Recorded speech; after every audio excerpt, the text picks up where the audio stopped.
Un saludo para todos los estudiantes de séptimo grado. Les saluda el profesor Casares. Estamos en la semana 2, en la clase 2 de nuestro programa de Ciencia, Salud y Medio Ambiente.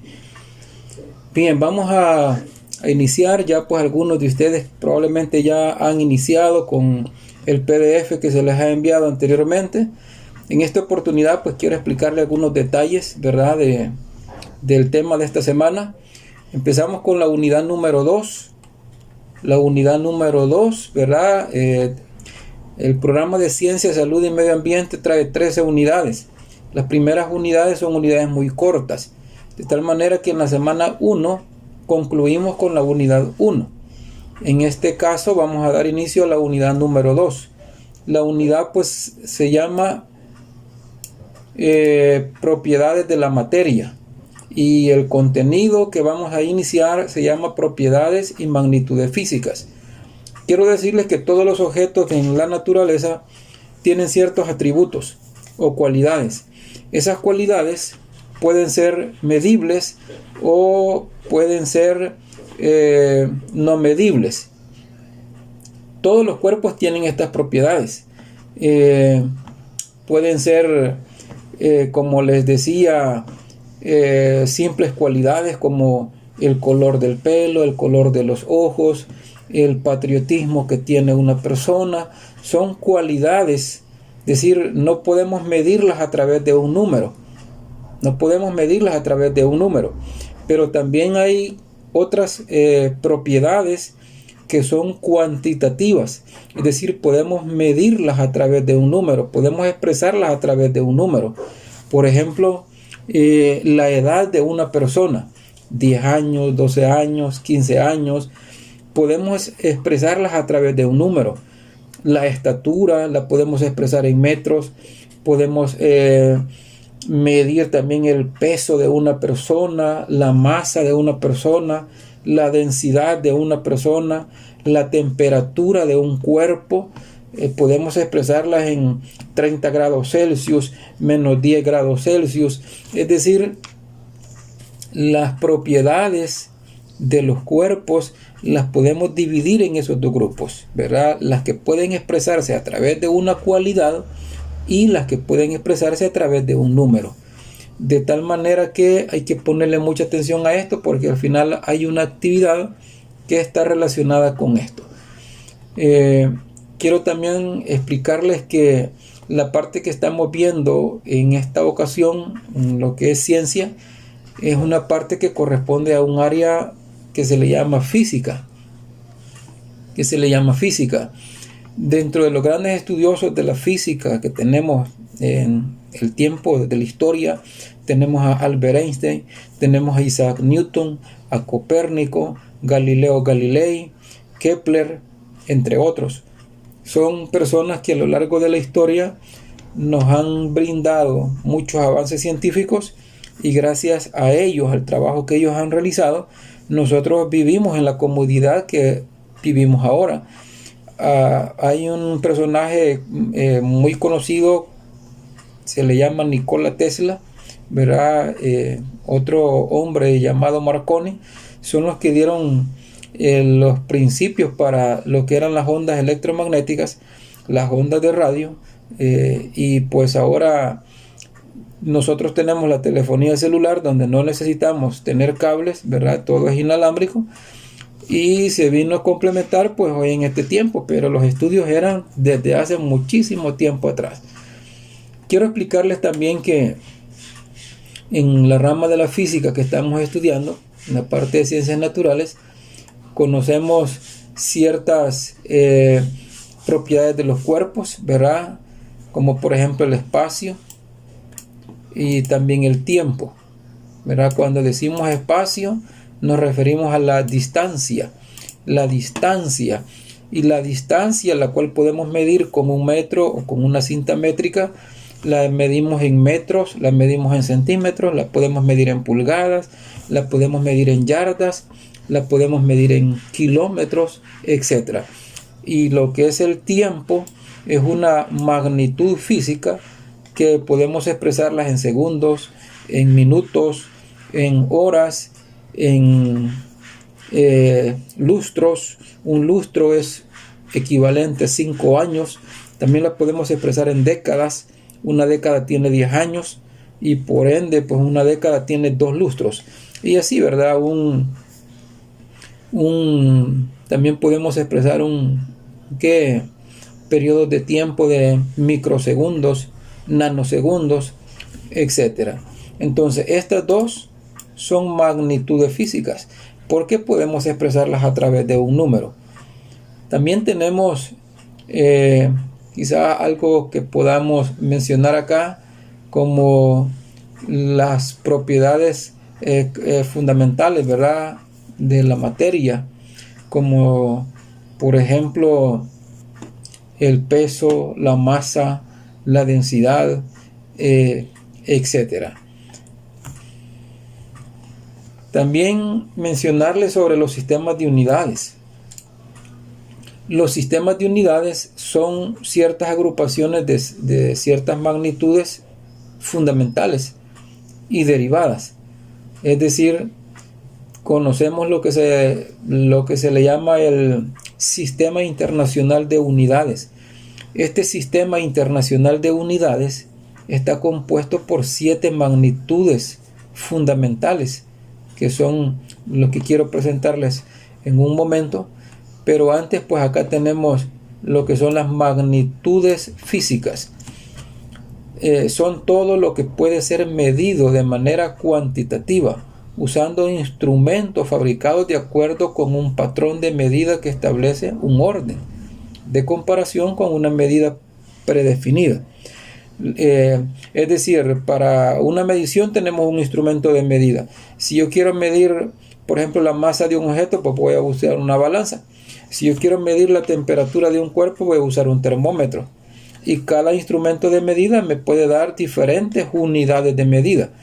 Por ejemplo, si yo mido la temperatura de un objeto, el instrumento, que es el termómetro, me puede dar unidades de grados Celsius, grados Fahrenheit o grados Kelvin. También algo relacionado es, por ejemplo, la temperatura del cuerpo humano. La temperatura es de 37 grados Celsius, pero también la puedo expresar en grados Fahrenheit o también la puedo expresar en Kelvin. Entonces tenemos el objeto que medimos y también tenemos el instrumento de medida y tenemos la unidad de medida. En el caso de una distancia, por ejemplo, podemos medirla con una cinta métrica y puedo medirla en centímetros, en milímetros, en pulgadas, en yardas, en varas, etc. Entonces, así podemos mencionar con respecto a las magnitudes físicas. Luego, las magnitudes físicas pueden ser de dos tipos. Pueden ser fundamentales o pueden ser derivadas. Fundamentales o pueden ser derivadas. Por acá tenemos las unidades básicas del Sistema Internacional de Unidades, conocido como SI.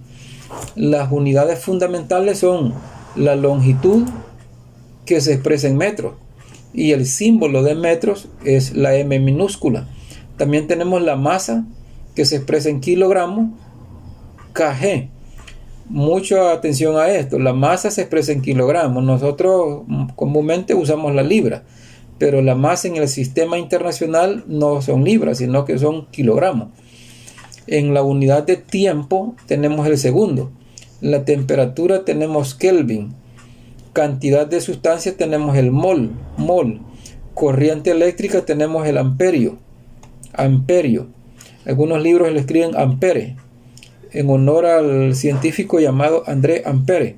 Y también tenemos la intensidad luminosa, que se llama candela. Entonces, es bueno que usted se memorice esto.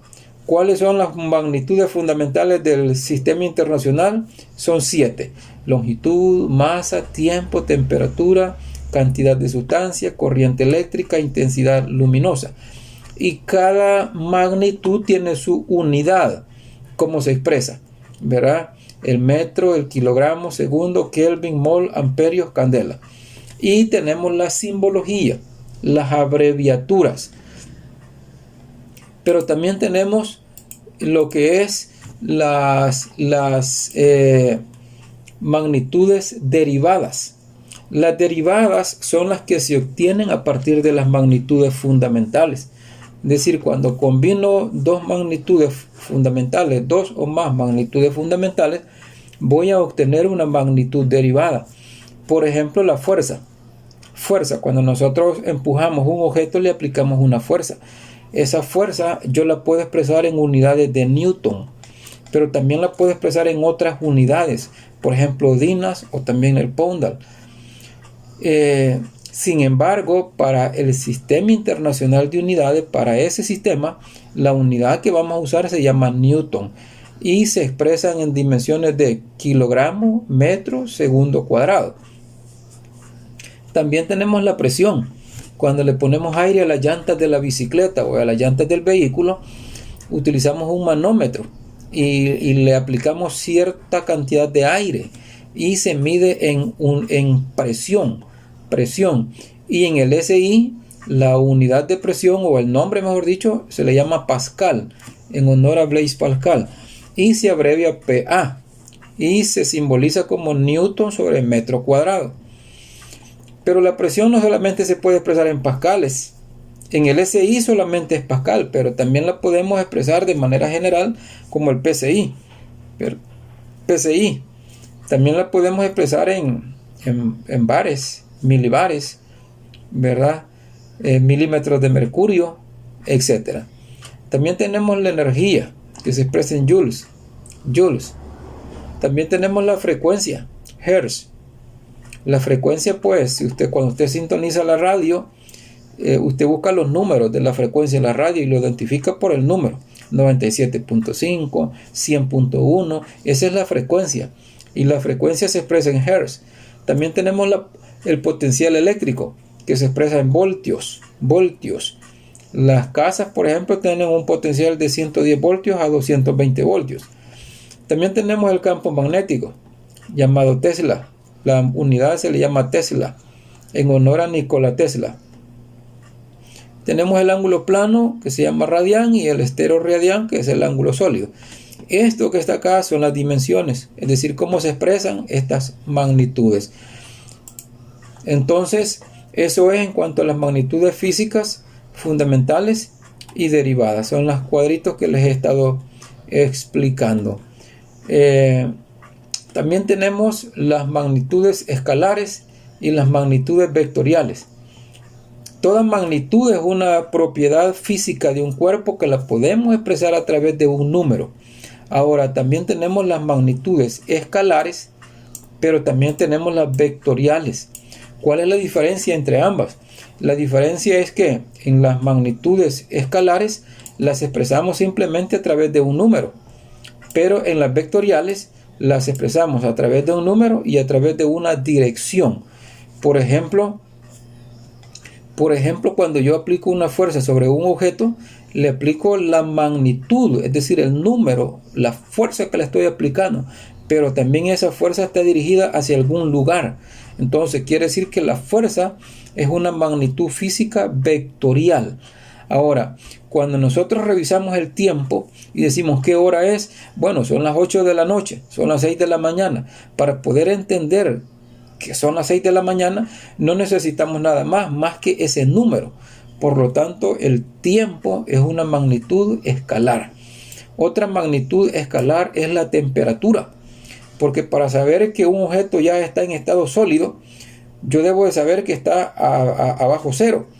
Entonces un poco de agua que está a menos 10 grados Celsius, yo ya sé que está convertida en hielo, porque el agua pues a los 4 grados empieza a dilatarse y se empieza a convertir al estado sólido.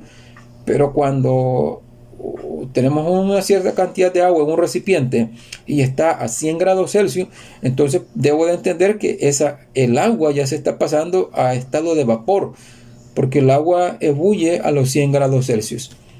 Entonces tenemos las escalares y tenemos las vectoriales. Una vez más, la diferencia: las escalares tienen simplemente un número y una unidad de medida. Las vectoriales tenemos un número, una unidad de medida, pero además tenemos una dirección. Asimismo, pues llegamos a esta parte, ¿verdad? Para que ustedes puedan poner en práctica lo que han entendido en lo que les he explicado y lo que está en la guía. Y quiero explicarles rapidito esto, que es lo que ustedes van a hacer ahí en su casa también, ¿verdad? La tarea de la semana: elabora una descripción escrita de al menos 3 personas de tu familia. Puede ser tu mamá, tu papá, etc. Describirlo significa que vas a escribir los rasgos de esa persona, ¿verdad? Como es, su modo, su forma de ser, si es moreno, si es chelito, si es alto, si es bajito, etc. Cuando haya hecho eso, entonces va a identificar, que dice, adjetivos que son cuantificables, es decir, que puedan medirse a través de un número, y adjetivos cualitativos, lo que les expliqué al principio. Entonces, en su cuaderno van a elaborar una tabla de características de las personas que sean medibles y que sean apreciaciones personales. Por ejemplo, acá puedes poner el nombre de tu papá, ¿verdad? Y pones la altura, la estatura, 1.8 metros, ¿verdad? Algo cualitativo es que es amable, que es amoroso, que es de piel morena. Es decir, cualidades no podemos expresarlas a través de un número, pero acá en las cuantitativas podemos poner el peso, la temperatura de su cuerpo, la estatura, la masa, la densidad de su cuerpo, la presión, etcétera. Y así pues van a llenar este cuadrito, ¿verdad? Que es el que van a presentar como actividad. Luego pues tenemos acá otra actividad donde vamos a ver las medidas indirectas, y tienen un experimento que eso se lo voy a explicar en otro video tutorial. En el siguiente video tutorial voy a explicarles más en detalle esto para que ustedes puedan hacerlo ahí en su casa. Así es que saludos, y nos quedamos acá pues, ¿verdad? Con esta parte, esperando que hayan entendido.